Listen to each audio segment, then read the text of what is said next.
एक बार की बात है, एक गजानंद नाम का व्यक्ति बहुत ही पुण्यात्मा व्यक्ति था। ईश्वर के प्रति परम आस्था थी। वो अपने परिवार सहित, जिसमें उसकी पत्नी और छोटे छोटे बच्चे थे, सबको लेकर तीर्थ यात्रा के लिए निकला। ये घटना उस जमाने की है जब सिर्फ बैलगाड़ियां अथवा घोड़ा गाड़ियां ही हुआ करती थी। गजानंद परिवार सहित पैदल ही यात्रा करता हुआ बहुत दूर तक जा पहुंचा।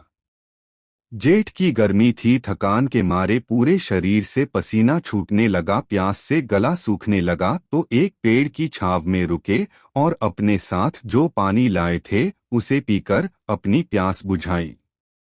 कुछ देर आराम करने के बाद आगे की यात्रा तय करने लगे।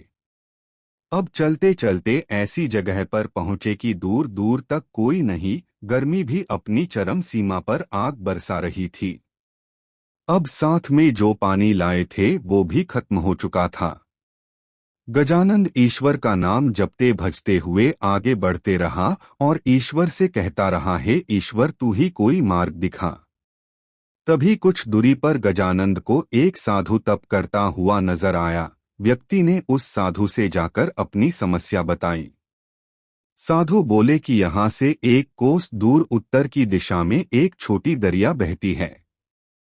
जाओ, जाकर वहां से पानी लेकर अपने परिवार की प्यास बुझा लो।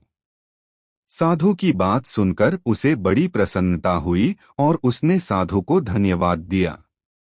पत्नी एवं बच्चों की स्थिति नाजुक होने के कारण गजानंद ने रुकने के लिए बोला और खुद बाल्टी उठाए पानी लेने चला गया। गजानंद दरिया से पानी लेकर लौट रहा था तो उसे रास्ते में 5 व्यक्ति मिले जो अत्यंत प्यासे थे। पुण्य आत्मा को उन 5 व्यक्तियों की प्यास देखी नहीं गई और अपना सारा पानी उन प्यासों को पिला दिया। जब वो दोबारा पानी लेकर आ रहा था तो 5 अन्य व्यक्ति मिले जो उसी तरह प्यासे थे। पुण्य आत्मा गजानंद सोच में पड़ गया कि अरे प्रभु, ये कैसी लीला है तेरी। अब ये कैसे धर्म संकट में फंसा दिया मुझे। वहाँ मेरी पत्नी और बच्चे प्यास से व्याकुल है और यहाँ ये लोग भी बुरी हालत में। अब ऐसे में इनको प्यासा छोड़कर चला जाऊं तो स्वार्थी कहलाऊंगा और समय पर उन तक ना पहुंचा तो पापी कहलाऊंगा। ये कैसी परीक्षा है प्रभु, कृपया कोई मार्ग दिखाओ। इस बार फिर गजानंद ने उन सबको पानी पिला दिया और तेजी से दौड़ता हुआ दरिया से फिर पानी ले आया।